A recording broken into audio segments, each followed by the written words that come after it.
دنیا حسین حسین کرے، ساری دنیا حسین حسین کرے، ساری دنیا حسین حسین کرے، ہزاروں ذکر مولا حسین کرے، ساری دنیا حسین حسین کرے، ساری دنیا حسین حسین کرے، حسین حسین حسین حسین حسین حسین حسین۔ بسم اللہ الرحمن الرحیم۔ رب اشرح لی صدری ویسر لی امری واحلل عقدۃ من لسانی یفقہوا قولی۔ جیسے کہ آپ کے علم میں ہم نے ایک احادیث کا سلسلہ شروع کیا ہے اور 14 معصومین میں سے ہر معصوم کی 40 احادیث ہم انشاءاللہ ریکارڈ کروائیں گے۔ اس احادیث کے سلسلے میں نبی کریم کی احادیث سے ہم نے آغاز کیا ہے اور اسی سلسلے کی آج دوسری حدیث ہے، اس کو آپ خدمت میں پیش کرتے ہیں اور انشاءاللہ خداوند تعالیٰ کی بارگاہ سے دعا گو ہے کہ خدایا ہمیں پیغمبر پاک اور ائمہ معصومین کی احادیث پر عمل کرنے کی توفیق عطا فرمائے۔ پیغمبر فرماتے ہیں کہ آیات المنافق ثلاثہ، منافق کی 3 نشانیاں ہیں۔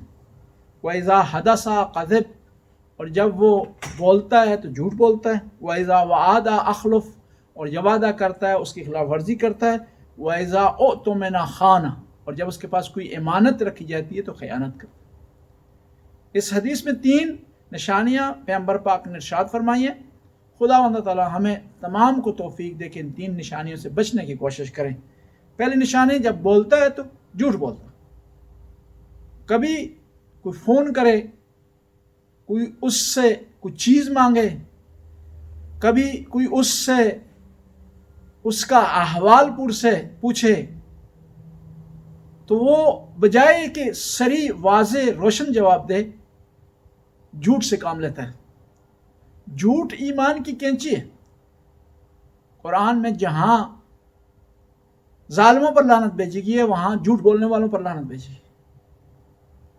جھوٹ انسان کے ایمان کو کم کر دیتا ہے اور پھر ایک جھوٹ کو چھپانے کے لیے کئی جھوٹ بولنے پڑتے ہیں، اور خاص طور پر وہ افراد جن کی فیملی میں بچے رہ رہے ہوں تو ان کو جھوٹ بولنے میں بڑی احتیاط کرنی چاہیے۔ اور بعض اوقات لوگ کہتے ہیں، جھوٹ کو توریہ کا نام دے کر بچنے کی کوشش کرتے ہیں، لیکن یہ اعمال ہیں، نیت پر ڈیپینڈ کرتا ہے، اور خداوند تعالیٰ انسان کے دل سے آگاہ ہے، اور کرام الکاتبین نے جو ہمارے اعمال نوٹ کرنے ہیں ان کو ہم دھوکہ نہیں دے سکتے کہ کہیں کچھ اور کریں کچھ، الفاظ میں ہمارے جھوٹ ہو۔ اور جھوٹ کی ایک اور قسم ہے جس کا قرآن نے تذکرہ کیا ہے، وہ یہ ہے کہ جو بات آپ کر رہے ہیں آپ کے عقیدے کے مطابق اگر نہ ہو تو جھوٹ کہلاتی ہے۔ سورہ منافقون میں اذا جاءک المنافقون قالوا نشهد انک لرسول اللہ، کہ منافقین آپ کے پاس آ کر کہتے ہیں کہ آپ اللہ کے رسول ہیں۔ اللہ گواہی دیتا ہے کہ آپ اس کے رسول ہیں، لیکن منافقین جھوٹ بول رہے ہیں۔ اسی طرح ہے کہ انسان لبیک یا حسین کہے، لبیک یا رسول اللہ کہے، اور شہادت ثالثہ کے لیے لڑنے مرنے پر تیار ہو، لیکن اس کی زندگی میں علی نہ ہو، اس کی ولایت نہ ہو۔ وہ زبان سے کہے میں اہل بیت سے محبت کرتا ہوں، لیکن جب نماز کا وقت آئے تو سستی کرے، جب خمس دینے کا وقت آئے تو اس کے زندگی میں خمس کا کوئی کارنامہ نہ ہو۔ یہ ایسی چیزیں ہیں جن کا انسان زبان پر اقرار کرتا ہے لیکن عملی لحاظ سے عقیدہ نہیں رکھتا۔ اور دوسری نشانی ہے منافق کی کہ جب وعدہ کرے اس کی خلاف ورزی کرے۔ وعدہ کی خلاف ورزی کرنا ایک تو گناہ ہے، دوسرا خود انسان کو اکیلا کر دیتا ہے۔ فیملیاں کیوں بچھڑ جاتی ہیں، جدائیاں کیوں ہو جاتی ہیں، دوستیاں کیوں دشمنیوں میں تبدیل ہو جاتی ہیں؟ کیونکہ انسان وعدہ کی خلاف ورزی کرتا ہے۔ کسی کو وقت دیا، مقررہ وقت پر نہیں ہے۔ کسی سے پیسوں کا وعدہ کیا، پیسے اس کو نہ دیے۔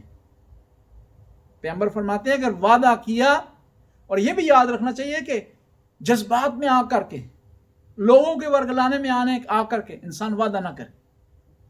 وعدہ کرنے سے پہلے اچھی طرح سوچے کہ وہ وعدے کو نبھا سکتا ہے یا نہیں نبھا سکتا۔ مسئلہ ان لوگوں جیسا نہ ہو، وعدہ کرتے ہیں پورا نہیں کرتے، جب ان سے کہا جاتا ہے کیوں نہیں کیا تو کہتے ہیں وعدے صرف خدا کے سچے ہوتے ہیں۔ نہیں، خدا کے وعدے سچے ہیں تو خدا نے بھی کہا ہے کہ میرے مخلوق کو چاہیے کہ میری صفات کو اپنائے۔ میری صفات میں سے ایک یہ ہے کہ وعدہ وفائی، میری صفات میں سے ایک یہ ہے رازق ہونا، تو انسان کو بھی چاہیے غریبوں کی مدد کرے، رزق ان کو فراہم کرے، تاکہ خدا کے رازق ہونے کے درمیان واسطہ بن جائے۔ سب سے بڑی فضیلت۔ اور تیسری چیز وَإِذَا اؤْتُمِنَ، جب اس کے پاس امانت دی جائے اس کو خانہ، اس میں خیانت کرے۔ میں نے بڑی اسٹڈی کی، بڑا مطالعہ کیا، اس سے بڑا جملہ مجھے امانت کے بارے میں نہیں ملا جو امام زین العابدین نے اپنی حدیث مبارکہ میں ارشاد فرمایا، لو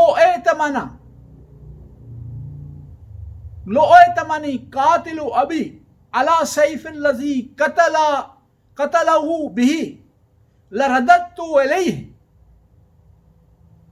امام فرماتے ہیں کہ میرے والد کا، میرے بابا کا قاتل اس خنجر کو جس سے میرے بابا کو اس نے شہید کیا، اگر میرے پاس آ کر امانت رکھوائے تو میں اس کی امانت میں خیانت نہیں کروں گا۔ اس سے بڑا جملہ نہیں ہے شیعہ مذہب میں۔ وہ قاتل ہے، شمر ہے، ملعون ہے، لیکن اس نے امام زین العابدین کو اگر امین سمجھا ہے اور آ کر وہ خنجر رکھوا دیے جس سے ہاں میرے امام کو دکھ تو ہوگا خنجر کو دیکھ کر، لیکن میرے امام میں قربان جاؤں، صداقت سے کہتے ہیں، سچائی سے کہتے ہیں۔ ایک شخص امام جعفر صادق علیہ السلام کی خدمت میں آیا، میں آئمہ کی سچائی بتانا چاہتا ہوں، آ کر کہنے لگا مولا دو قسم کے افراد ہیں، ایک ہے غالی، ایک ہے ناسبی۔ غالی وہ ہے جو آپ کو خدا سمجھتے ہیں، ناسبی جو ہے جو آپ کو برا بلا کہتے ہیں۔ ان میں سے بتائیں زیادہ گناہگار کون ہے؟ امام نے فرمایا دونوں جہنمی ہیں۔ پھر پوچھا راوی نے زیادہ؟ تو امام نے فرمایا زیادہ غالی ہے، ورنہ ہم جیسا آدمی ہوتا تو کہتا غالی ہمارا اپنا ہے، ہمیں تو اچھا کہہ رہا ہے، اتنے دشمن ہیں ہمارے، اتنی ہماری قتل و غارت ہوئی ہے، اتنے ہم دباؤ میں ہیں، ایک آدمی آ کر کے ہماری حمایت کر رہا ہے، ٹھیک ہے عقیدہ اس کا ٹھیک ہے، حمایت تو کر رہا ہے، لیکن آئمہ خدا کے سچے بندے، انہوں نے کبھی بھی لوگوں کو اپنی طرف نہیں بلایا، خدا کی طرف بلایا۔ اور امانت اور خیانت کے حوالے سے آخری جملہ عرض کروں، لوگوں کی بات بھی امانت ہوتی ہے۔ کوئی آپ سے آ کر اپنی مشکل میں کوئی مشورہ آپ سے لیتا ہے تو اس کی مشکل آپ کے پاس امانت ہے، آپ کا کام نہیں بنتا کہ لوگوں میں پھیلائیں، اس کی آبرو ریزی کریں، اس کی عزت کو پامال کریں۔ اگر ایسا کریں گے تو منافق کہلائیں گے، اور منافق کیا ہے؟ کافر سے بھی بدتر ہے۔ یا کریم یا علیم، خدایا اس قلیل سی عبادت قبول و منظور فرما، جو بھی ناظرین ہمارے اس پروگرام کو دیکھ رہے ہیں ان کی توفیقات میں اضافہ فرما، ان کے رزق میں وسعت عطا فرما، ان کی اولاد کو نیک اور صالح بنا، ان کی مرحومین کی مغفرت فرما۔ آخر میں دیکھنے والے تمام حضرات کے مرحومین کے لیے ایک سورہ فاتحہ کی تلاوت فرما۔ بسم اللہ الرحمن الرحیم، الحمدللہ رب العالمین، الرحمن الرحیم، مالک یوم الدین، ایاک نعبد و ایاک نستعین، اهدنا الصراط المستقیم، صراط الذین انعمت علیہم غیر المغضوب علیہم ولا الضالین۔ اللہم صلی علی محمد۔ ساری دنیا حسین حسین کرے، ساری دنیا